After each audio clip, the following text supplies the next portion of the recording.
Fala pessoal, aqui dentro a gente vai ter um curso bônus sobre fotografia. Caso você se interesse por essa parte de fotografia de paisagem, ou fotografia de pessoas, ou dentro das suas aulas de campo, né, como é que você vai fotografar uma amostra, ou mineral, ou então uma estrutura geológica, ou então só simplesmente a paisagem mesmo, né? E aqui dentro você vai aprendendo sobre fotografia, que a gente vai passar sobre técnicas de fotografia, técnicas de tratamento de imagem, né? Então aqui você vai aprender um pouco mais sobre fotografia e quem sabe se aventurar numa profissão paralela, assim, dentro da geologia, ou então você começa uma profissão nova, vai do seu gosto, né? E aqui nós vamos te ensinar nesse vídeo os princípios básicos de fotografia dentro do modo manual, diferente daquele modo automático onde a câmera ela vai manipular as configurações ali para sair uma foto com umas condições ambientes ali, ou seja, de luz, né? Que seja mais aproveitável, né? Só que quando você começa a trabalhar com modo manual, você deixa a fotografia do jeito que você quer e não do jeito que a câmera escolhe, né? Que seria dentro do modo automático. E esse modo manual é para caso você tenha uma câmera semi ou profissional ou dentro desses celulares mais modernos que vem com esse modo, né? Que vem com essa configuração, né? De fotografia de modo manual. Então, para fazer uma fotografia, né? Utilizando esse modo manual, nós precisamos levar em consideração três pilares básicos da fotografia, que são, o primeiro aqui, a velocidade do obturador, o segundo, a abertura do diafragma e o 3, o ISO, a sensibilidade do ISO, né? Quando nós falamos sobre a velocidade do obturador, seria um tempo necessário que o seu sensor da sua câmera ele vai ficar exposto recebendo luz, né? Então essa luz vai entrando dentro de um intervalo de tempo. Então normalmente as câmeras elas vêm com uma abertura, com uma velocidade do obturador de 30 segundos até 1 para 8 mil avos, assim, vai depender da sua câmera, né? A minha ela chega até 1 para 4 mil. Mas o que acontece? Dentro desse intervalo, né, na medida que esse sensor fica aberto, a luz entra, né? E como é que isso funciona? São duas cortinas, e uma cortina vai abrir e a outra vai fechar. E aí elas resetam e voltam, né? Então, por exemplo, se a gente estiver fazendo uma abertura, uma velocidade do obturador de 1 para 60, né, 1 segundo para 60, então essa cortina ela vai abrir, aí vai ficar esse tempo exposto, né, aí a segunda cortina fecha e elas voltam. Quando a gente está usando uma velocidade muito rápida, 1 para 2000, 1 para 4000, essa primeira cortina lá abre, automaticamente a segunda já vem fechando e elas resetam. Se a gente estiver usando uma velocidade muito longa, né, tipo 4, 6, 15 segundos, essa cortina abre, fica ali aberta 15 segundos ali, capturando luz, coletando todas as informações que tem nesse foco seu, nesse objeto de interesse que você está fotografando, e aí a segunda fecha, elas voltam, basicamente é isso, né? Então, quanto mais tempo exposto, né, mais luz vai entrando, e quanto menor esse tempo, a gente captura uma quantidade de luz menor, sabe? E aí você tem que levar em consideração ali quais são os ambientes ali que você está fotografando, né? Por exemplo, a luz do dia, normalmente eu vou usar 1 para 2000, 1 para 4000, né?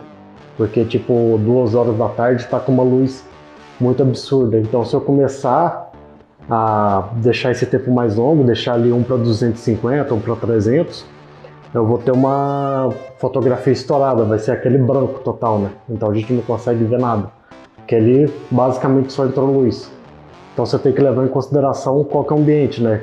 Por exemplo, se você está mais à tarde, se você deixar um tempo muito rápido, 1 para 2000, 1 para 3000, quase não vai entrar luz, você vai ter uma fotografia escura, e aí você não vai ter muita informação ali para ver, né? Vai ficar uma fotografia basicamente preta.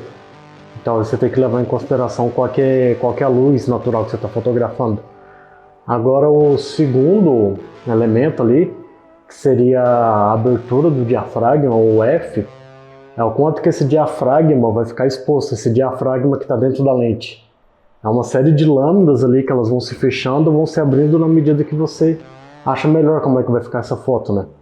Então, o que acontece? Se a gente começar a ir para números cada vez menores, por exemplo, eu estou gravando aqui com uma abertura 2.8, essa lente 1024 mm, é uma abertura maior, né? Então vai entrar mais luz. Agora, por exemplo, se eu usar essa 50mm aqui, que é uma 1.8, então cada vez mais luz vai entrando, né? Então, por exemplo, a gente compara outra lente aqui, essa 1855 aqui. É uma lente que ela é uma lente zoom, né? Diferente dessa aqui que é uma lente fixa.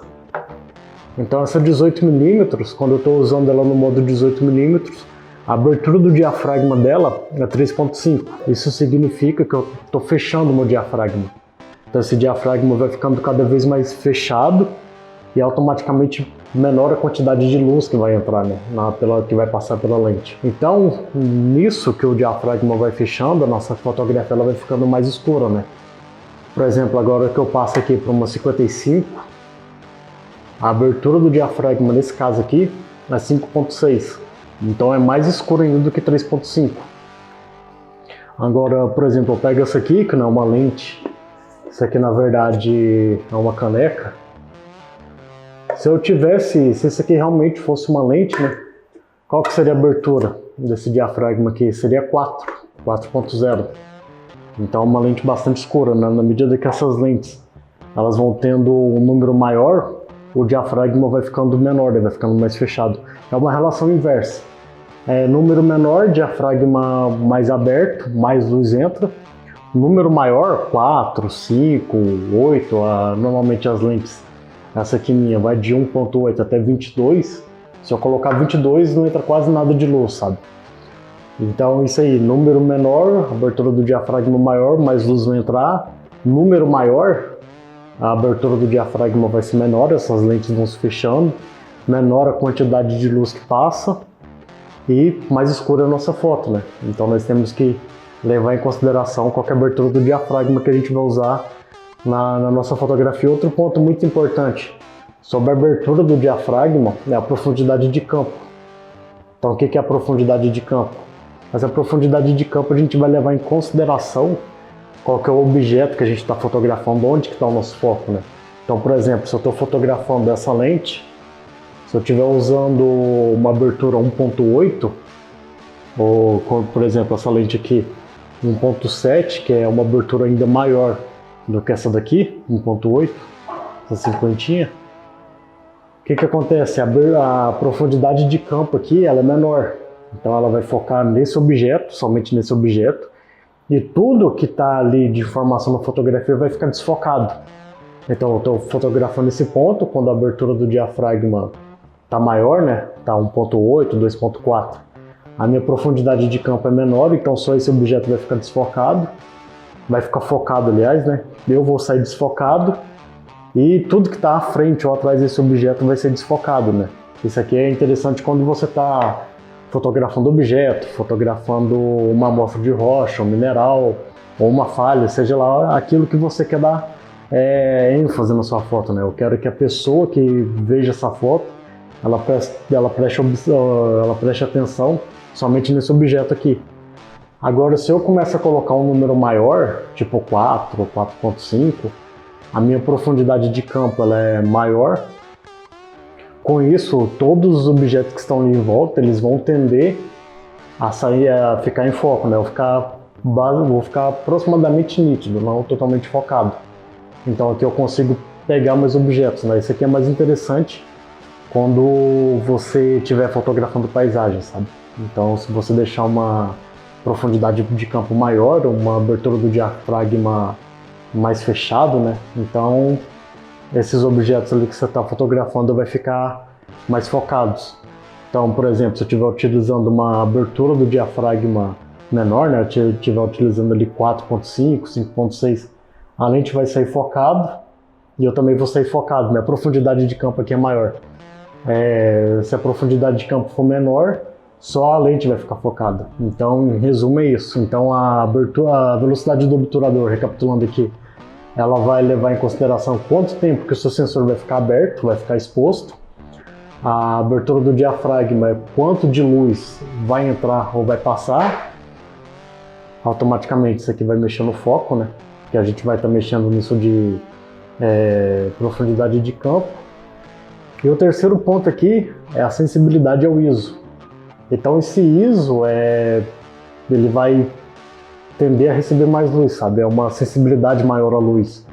Então, se eu estiver utilizando ali o ISO em 100, eu vou estar menos sensível à luz, minha fotografia vai ficar escura.